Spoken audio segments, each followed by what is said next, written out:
ओम नमः सिद्धेभ्यः। नमो अरिहन्ताणं नमो सिद्धाणं नमो ऐर्याणं नमो वच्छायाणं नमो लोहि संसाहणं।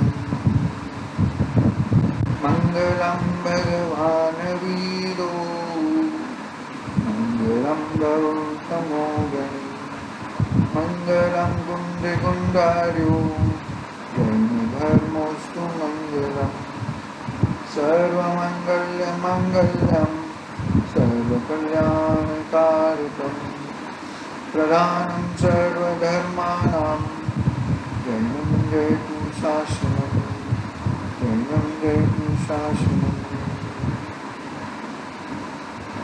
नमः श्रीवर्धमानाय विद्युत्मकैलात्मने सालोकानं त्रिलोकानं प्रबुद्ध्यादर्पयति चेति वे चेतं चेत्या विना किं ध्यायसि।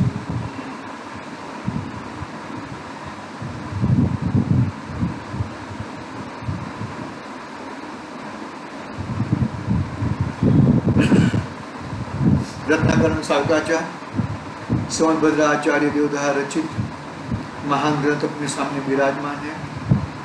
चरणान योग का ये महान ग्रंथ श्रावक का जीवन कैसा होना चाहिए, श्रावक किसे कहते हैं, इसकी बहुत ही सुंदर बातें सदाशिवदास जी ने तथा आचार्य सिद्धेश्वर ने कही हैं। हमारी चर्चा छठे अधिकार के माध्यम से 10 लक्षणी धर्म के ऊपर हो रही है। 10 लक्षणी धर्म तो एक ही है, अपना स्वानुभाव, अपने वस्तु स्वभाव धम्मो, वही एक धर्म है। लेकिन वस्तु स्वभाव के साथ में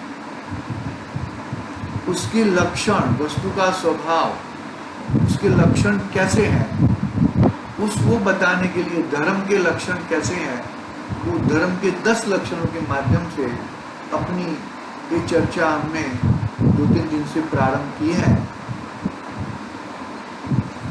पहला जो धर्म है वो क्रोध के अभाव पूर्वक उत्तम क्षमा प्रकट होता है। यानी कि पहले क्रोध था, बाद में उत्तम क्षमा प्रकट हुआ, ऐसा नहीं। क्षमा स्वभावी को जीव है ही, लेकिन अपनी क्षमा स्वभावी को पहचाना नहीं और क्षमा स्वभावी को छोड़कर क्रोध स्वभावी को अपना पकड़ा, इसके कारण उसे गड़बड़ हुई है, बहुत बड़ी गड़बड़ है। और वो गड़बड़ को उसे जानना चाहिए, गड़बड़ी को पहचानना चाहिए। ठीक है, हम आगे बढ़ते हैं। क्षमा स्वभावी आत्मा कैसा है, क्रोध स्वभावी कैसा है, क्रोध को कैसे, क्रोध के समय में क्या करना है, बहुत ही सुंदर सुंदर बातें हमने कल पढ़ी थी। आज आगे बढ़ते हैं। इसने मुझे दुर्वचन कह दिया, उसने मुझे गाली कर दी, उसने मुझे वो कह दिया। तो सदाशिवदास जी ने पहले तो ये बताया कि तेरा ऐसा कर्म का उदय होएगा, तब उसने बोला है। दूसरी उसकी ओर से देखें तो वो गाली बोला है, तो पहले तो वो गाली उसके अंदर क्रिएट होती है, अपने आप को गाली लगती है उसको, और फिर वो गाली मानो कि बोला, मैंने सुना लेकिन मैंने कोई प्रतिकार ही नहीं दिया, तो गाली रही नहीं, वो तो शब्द। और तीसरा पॉइंट, तीसरा एंगल बताया कि वो गाली लगी तो किसको लगी, आत्मा तो अरूपी है, और शरीर को लगी तो शरीर तो मैं हूं ही नहीं। कितनी जबरदस्त बातें सदाशिवदास जी ने बताई, मतलब इतना अंदर से इतना महिमा आती है कि हाँ, बहुत ही महिमा आती है। पढ़ते हैं। इसने मुझे दुर्वचन ही कहे हैं, मारा। देखो और आगे की बात, उसने मुझे गाली ही दी है ना, मारा तो नहीं। अच्छा, और आगे कहेंगे उसने मुझे मारा ही है ना, मार तो नहीं डाला। अरे क्यों ऐसा क्यों कहते हैं कि भाई वो जो भी परिस्थिति बन रही है ना, वो तेरे कर्म के संगत बन रही है।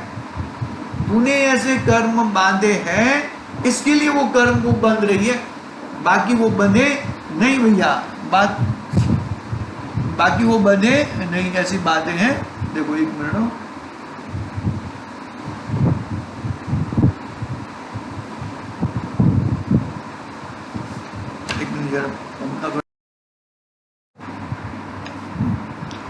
मतलब बाकी वो बंधेगी नहीं। कैसे नहीं बंधेगी भैया?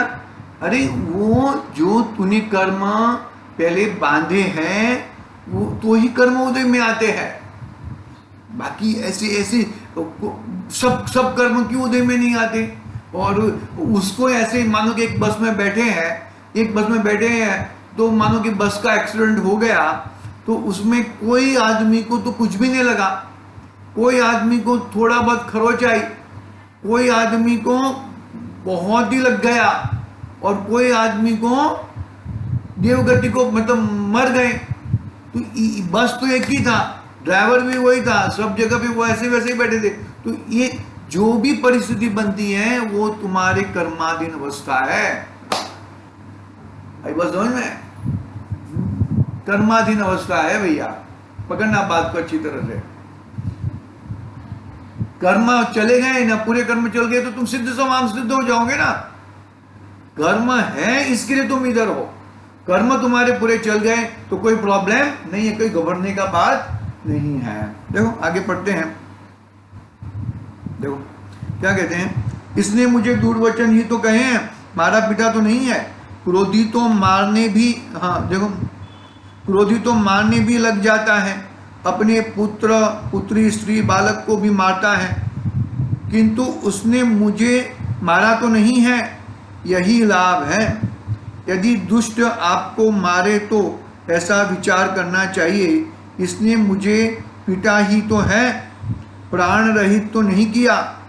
दुष्ट तो अपना मरण नहीं गिन करके भी अन्य को मार डालता है, किंतु उसने मुझे प्राण रहित तो नहीं किया, यही लाभ है।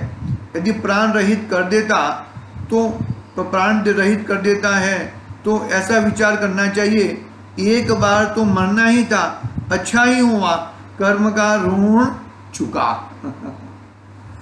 टोडरमल साहब ने ऐसे विचार किया होगा ना। पकड़ना बात को भाई अच्छी तरह से।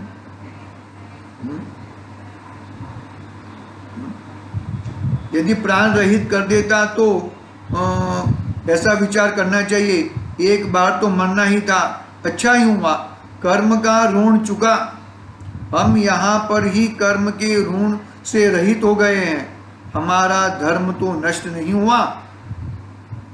कर्म का ऋण कम हो गया, हमारा धर्म तो नष्ट नहीं हुआ है, यही लाभ है। प्राण धारण करना तो धर्म से ही सफल है, प्राण धारण करना तो धर्म से ही सफल है। ये द्रव्य प्राण तो पुद्गल में ही है, मेरे ज्ञान दर्शन क्षमा आदि धर्म ये भाव प्राण है, इनका घात मैं क्रोध करके नहीं किया, इस समान लाभ मुझे अन्य कुछ भी नहीं है। कितनी ताकत होती होगी ज्ञानी होगी, कितनी ताकत होती होगी भैया, बहुत ही जबरदस्त ताकत होती होगी। प्राण रहित तो हो गया, प्राण निकाल दिए तो भी वो क्रोध नहीं लाता, क्रोध नहीं लाता, वो उसका क्रोध निकलता नहीं।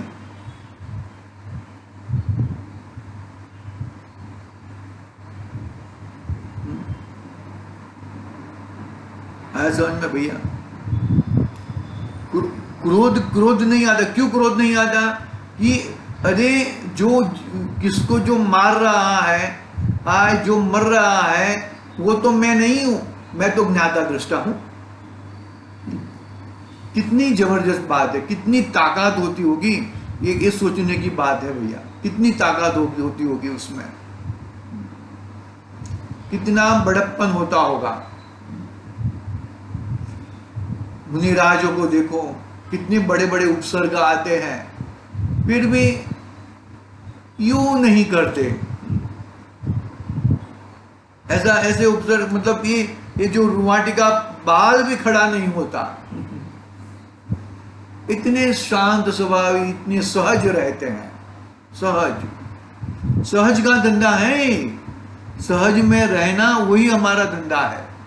जो है मैं तो, मेरा सहज भाव क्या है? ज्ञायक भाव, सहज भाव वो मेरा है, इसके अलावा मेरा और कुछ नहीं है। जानना देखना वो मेरा सहज भाव है। मैं इसको नहीं, मैं मेरे ज्ञान को ही जान रहा हूं, मेरे ज्ञान को ही देख रहा हूं मैं। पकड़ना बात को भैया, ज्यादा नहीं लेंगे आज। देखते हैं।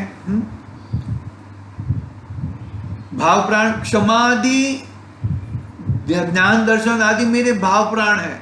द्रव्य प्राण तो 10 प्राण रूप जीवन, जो गति का जीव है वो गति के हिसाब से 10 प्राण रूप मेरा जीवन है। वो तो शरीर का जीवन है, वो द्रव्य प्राण है। द्रव्य प्राण चले जाए तो चले जाए, वो मेरे नहीं है। मेरे भाव प्राण तो क्या है कि भाई दर्शन, ज्ञान, चारित्र, क्षमा आदि वो मेरे भाव प्राण है। आगे बढ़ते हैं। देखो, जो कल्याण रूप कार्य है, जो कल्याण रूप कार्य है उनमें अनेक विघ्न आते ही हैं। कल्याण रूप जो अच्छा कार्य करता है ना, उसमें अनेक विघ्न आते ही हैं।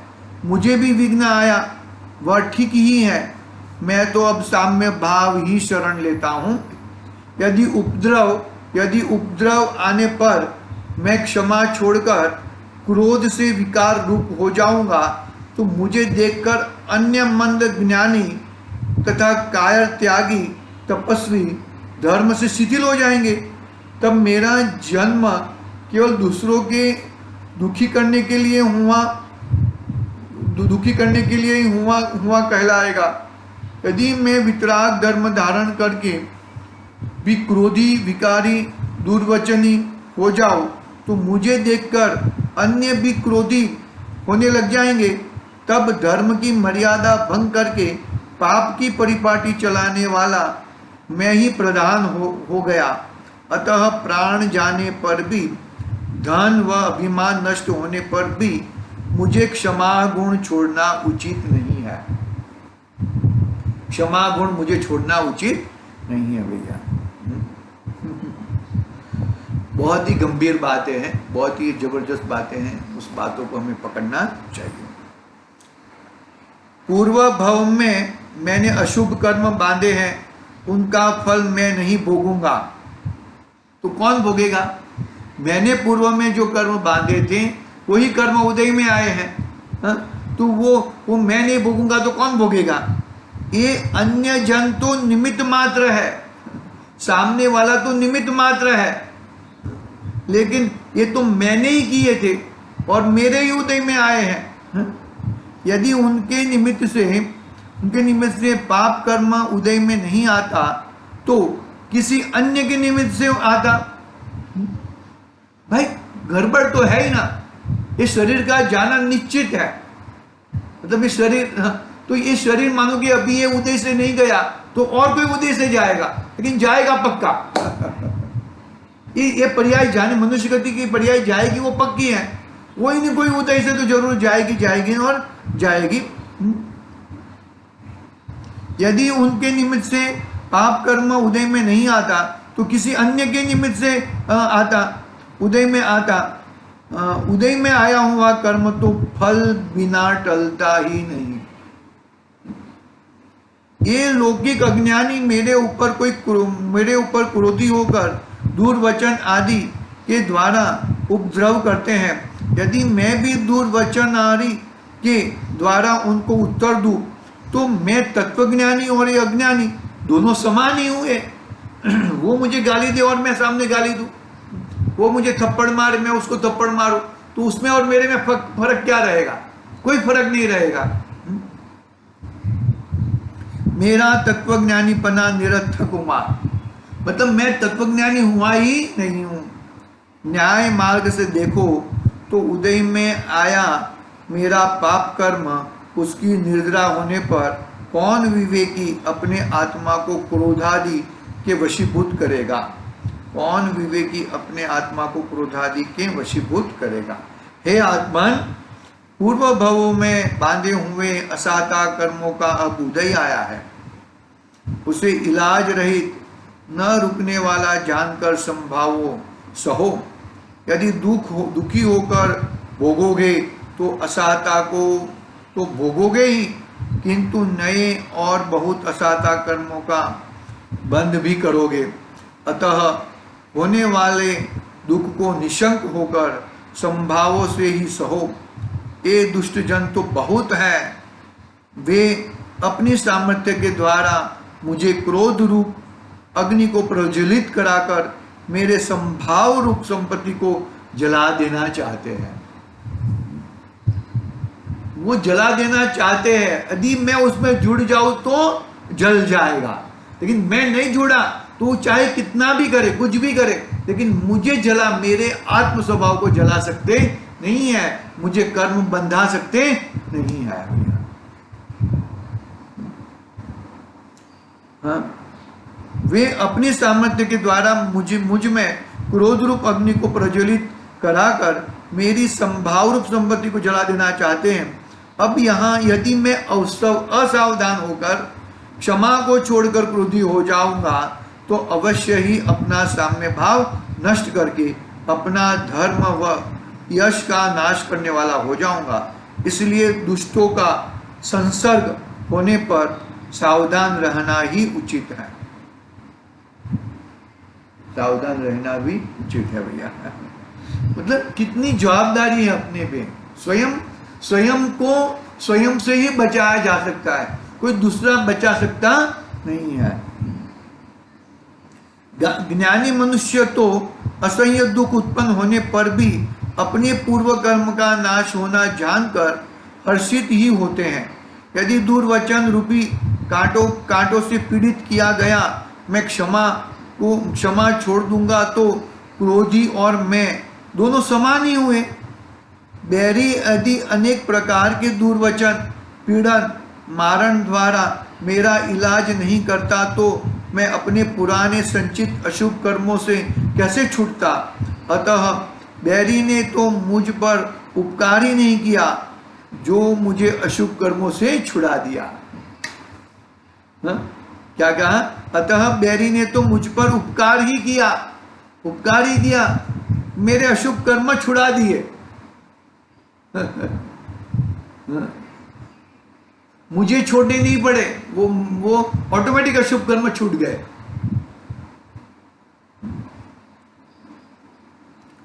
मैंने विवेकी होकर जो जिनागम के प्रसाद से साम्य भाव का अभ्यास किया है उसकी परीक्षा लेने को ये बैरी रूप परीक्षा का स्थान प्रकट हुआ है। यहाँ पर मेरे भावों की परीक्षा हो गई है। परीक्षा लेने को ही एक कर्म उदय में आए हैं। यदि मैं संभाव की मर्यादा को तोड़कर बैरियों पर क्रोध करूँगा तो मैं ज्ञान नेत्र का धारी होकर के भी संभाव को नहीं प्राप्त कर क्रोध रूप अग्नि में जलकर भस्म हो जाऊंगा। मैं वितराग के मार्ग पर चलने वाला, संसार की स्थिति छेदने का उद्यम करने वाला, यदि मेरा ही चित्त क्रोध रूप हो जाएगा तो संसार के मार्ग में प्रवर्तन करने वाला अन्य मिथ्या दृष्टियों के समान ही मैं ठहरा। इस तरह की बातें बहुत ही, मतलब ये जो जिम्मेदारी है ना, धर्म करने की जिम्मेदारी सदाशिवदास जी ने स्वयं पे डाली है। दूसरा कोई धर्म करा दे ऐसी व्यवस्था यहाँ पर नहीं है। देखो,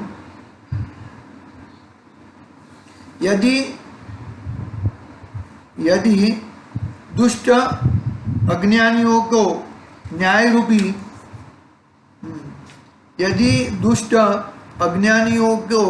न्याय रूपी धर्म का मार्ग बताया, समझाया, क्षमा ग्रहण करवाया, किंतु वे नहीं समझे, क्षमा ग्रहण नहीं करे, तो ज्ञानी जन उनसे क्रोध नहीं करते।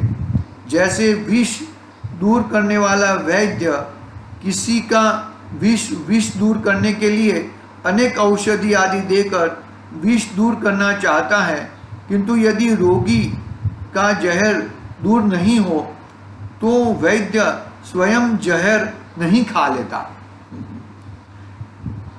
कि उसका विष दूर नहीं हुआ तो मैं ही विष खाकर मर जाऊं, तो ऐसा न्याय भी नहीं है। उसी प्रकार ज्ञानी जन भी पहले दुष्टों की दुष्टता की जाति पहचानते हैं कि यह दुष्टता छोड़ेगा या नहीं छोड़ेगा, या अधिक दुष्टता धारण करेगा। ऐसा विचार कर जिसे विपरीत परिणमता देखे उसे तो उपदेश ही नहीं देना। जो कुछ समझने लायक, योग्यता लायक दिखे उसे न्याय से वचन हितमित रूप कहना। यदि दुष्टता नहीं छोड़े तो आप क्रोधी नहीं होना। दुष्टता नहीं छोड़े तो आप क्रोधी नहीं होना। आई बात समझे? है ना, समय सागर ग्रंथाधिराज में 8वीं गाथा है ना। क्या कहते हैं, किसका उदाहरण दिया है, क्या नाम नहीं याद आ रहा है, भूल जाते हैं नाम। मलेच का उदाहरण दिया है ना। मलेच को स्वस्ति शब्द कहा तो स्वस्ति शब्द समझ में नहीं आया, तो उसकी भाषा में समझाया। उसकी भाषा में यदि मलेच समझा तो ठीक है, लेकिन ज्ञानी जन, विवेकी जन वो मलेच्छ रूप नहीं हो जाते हैं। तुझे मलेच्छ रूप होने का जरूरत नहीं है, तुझे तो तेरा स्वभाव रूप ही रहना है। वो समझे, उसकी मलेच्छ की भाषा में समझाया तो ठीक है, वो समझ जाए तो ठीक है। तुझे मलेच्छ कहने का, बनने का कौन कहा? ऐसी बातें हैं, बहुत ही गंभीर वाली बातें हैं, वो बातों को हम समझे, ठीक है। इतना है, और भी है उत्तम क्षमा धर्म, बहुत ही लंबा, और भी बहुत ही सदा सुखदास जी ने बहुत ही लंबाई से कहा है, बहुत ही सुंदर। ये एक्चुअली ये सब इतने बाहर जैसा इतने पैराग्राफ सुंदर अपने चित्त को बहुत अच्छी तरह से समझाते हैं। इस तरह की बात, आज की बात पूरी करते हैं, कल देखेंगे। आज के लिए ओम नमः सिद्धि। निज निधि निज में बताई, यह आनंद उपकार है उसके लिए